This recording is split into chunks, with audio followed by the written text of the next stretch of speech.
Bismillahirrahmanirrahim. Assalamualaikum warahmatullahi wabarakatuh. Alhamdulillahirrabbilalamin. Alhamdulillah, kembali lagi bersama Al-Fakiro di pelajaran Akidah Akhlak. Nah, kali ini di pembelajaran pertama kita akan membahas tentang kisah keteladanan Nabi Musa alaihissalam. Bagaimana kabarnya anak-anak? Semoga kalian semua sehat walafiat.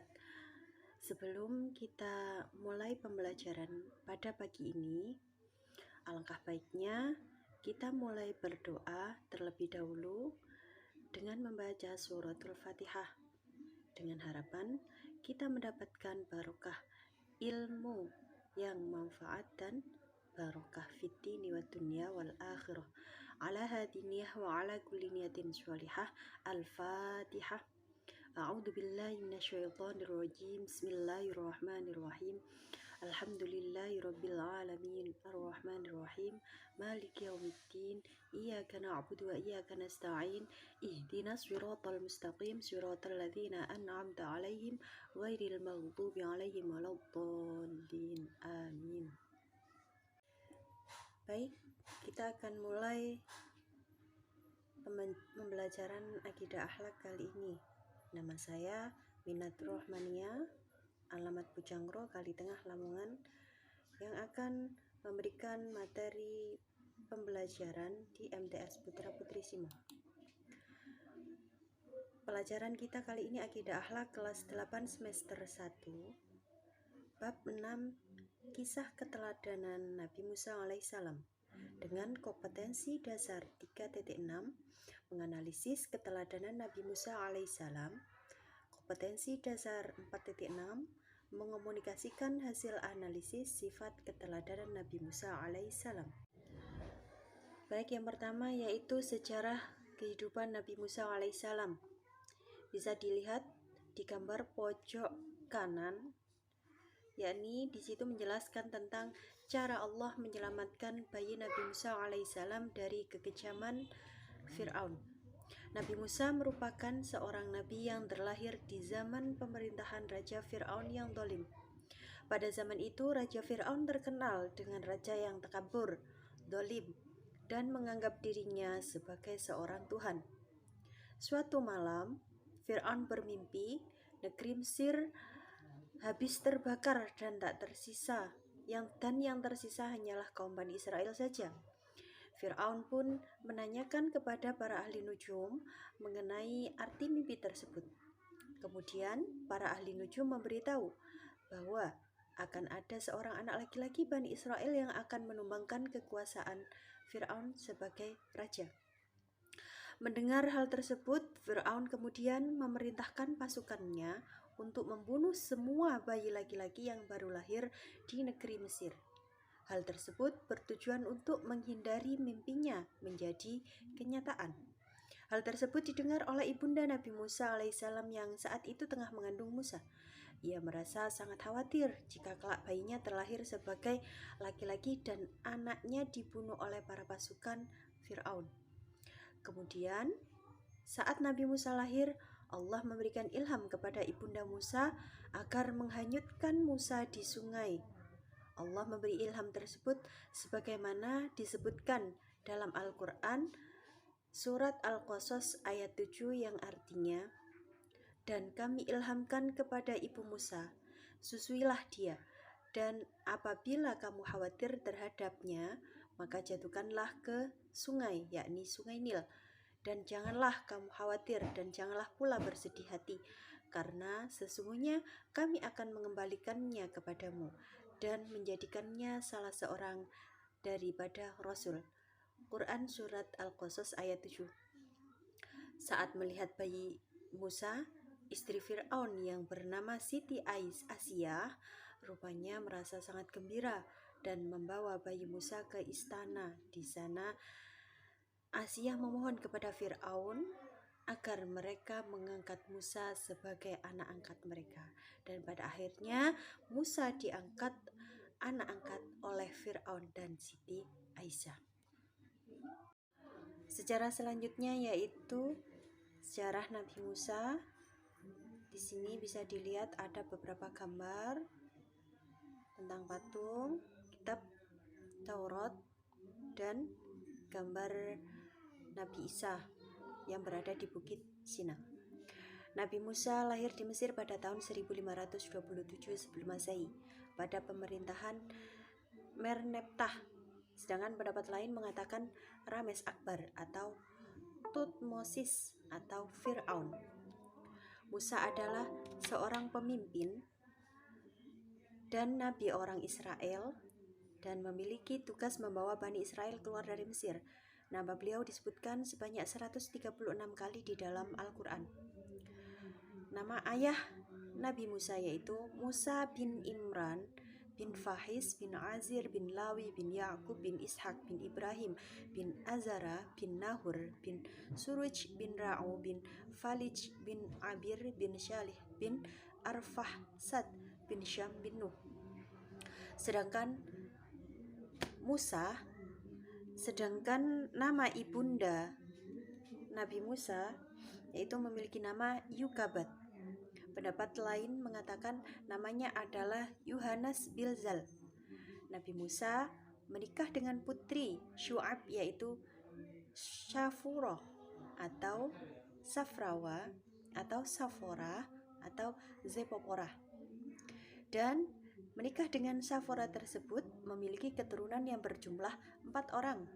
Mereka adalah Alozar, Fahkah, Mita, Yasin, Ilyas.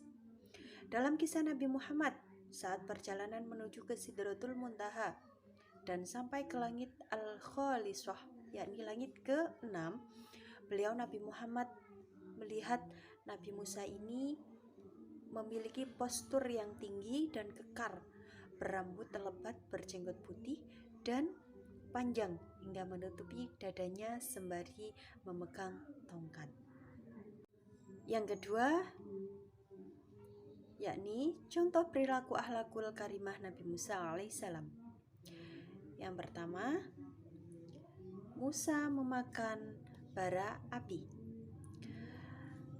Pada suatu hari Fir'aun memangku Musa yang masih kanak-kanak, tetapi tiba-tiba jenggotnya ditarik Musa hingga kesakitan.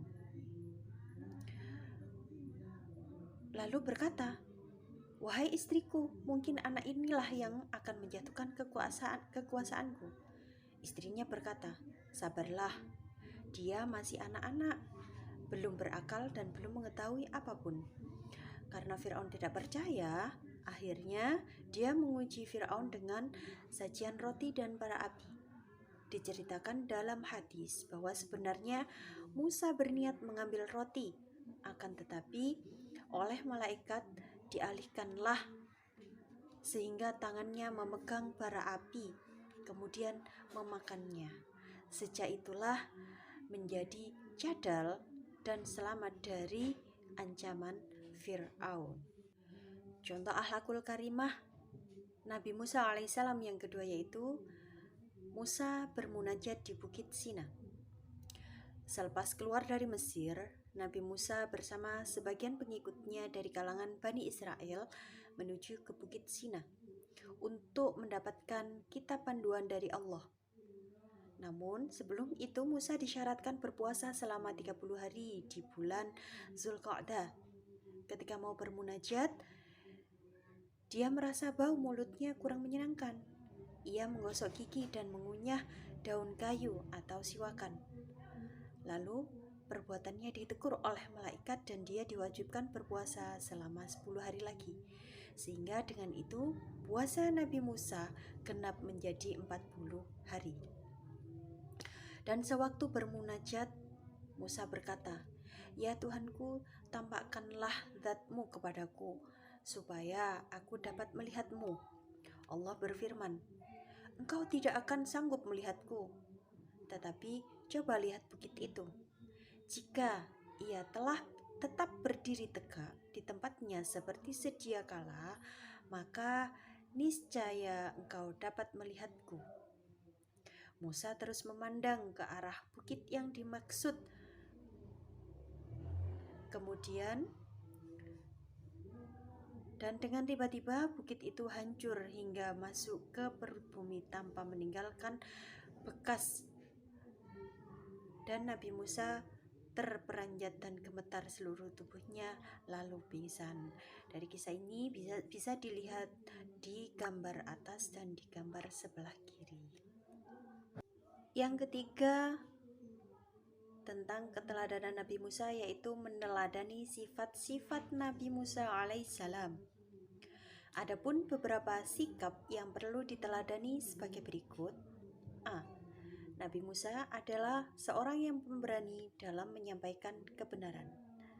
Meskipun Raja Fir'aun adalah penguasa yang sangat kejam dan sewenang-wenang, namun Nabi Musa tidak pernah takut untuk menyampaikan kebenaran beliau, dan beliau tetap mengajak Fir'aun untuk menyembah Allah Subhanahu wa Ta'ala. Yang kedua, B. Taat kepada Allah. Nabi Musa telah memberi contoh bahwa yang perlu disembah dan dimintai pertolongan hanya Allah semata. Allah adalah Tuhan yang Maha Esa. Dialah yang menciptakan alam semesta ini dan seisinya. Keyakinan kita kepada Allah haruslah bulat. C. Ketekunan dalam belajar. Hal ini bisa dilihat di gambar di sebelahnya yang berada di sebuah laut dan ada perahu dan 2 orang laki-laki. Keteladanan Nabi Musa yang lain adalah ketekunan beliau dalam menuntut ilmu atau belajar kepada Nabi Khidir. Beliau diperintahkan oleh Allah Subhanahu wa Ta'ala untuk menuntut ilmu ke tempat yang sangat jauh dan dituntut untuk sabar dan tekun dalam belajar, meskipun menemui kejadian-kejadian yang aneh. Sifat selanjutnya, D. Sikap suka membela yang lemah. Ketika Nabi Musa alaihissalam tinggal di istana Raja Fir'aun dan mendapati pertengkaran antara keluarga kerajaan Fir'aun, yakni orang Kipti, dan rakyat jelata dari Bani Israel, beliau justru membela rakyat jelata dari Bani Israel yang lemah. Akhirnya secara tidak sengaja Nabi Musa membunuh orang Kipti tersebut. Beliau pun diusir dari kerajaan dan itulah resiko yang harus diterimanya. Akan tetapi dari kejadian itu Nabi Musa tidaklah kecewa karena telah membela rakyat jelata. Beliau tetap berkeyakinan bahwa yang dilakukannya adalah benar, meskipun Nabi Musa tidak sengaja telah memukul orang Kipti tersebut sampai meninggal. E. Sabar dalam berdakwah.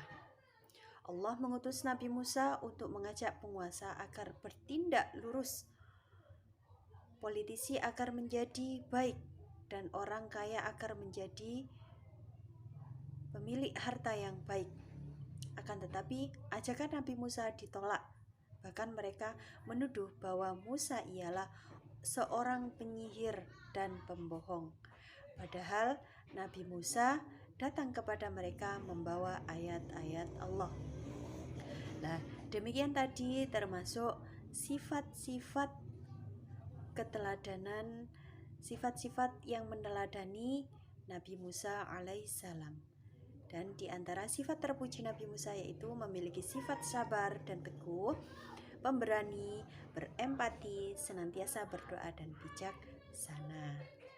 Demikian tadi pembelajaran akidah akhlak bab 6 tentang kisah keteladanan Nabi Musa alaihissalam. Selamat belajar, semoga bermanfaat. Assalamualaikum warahmatullahi wabarakatuh.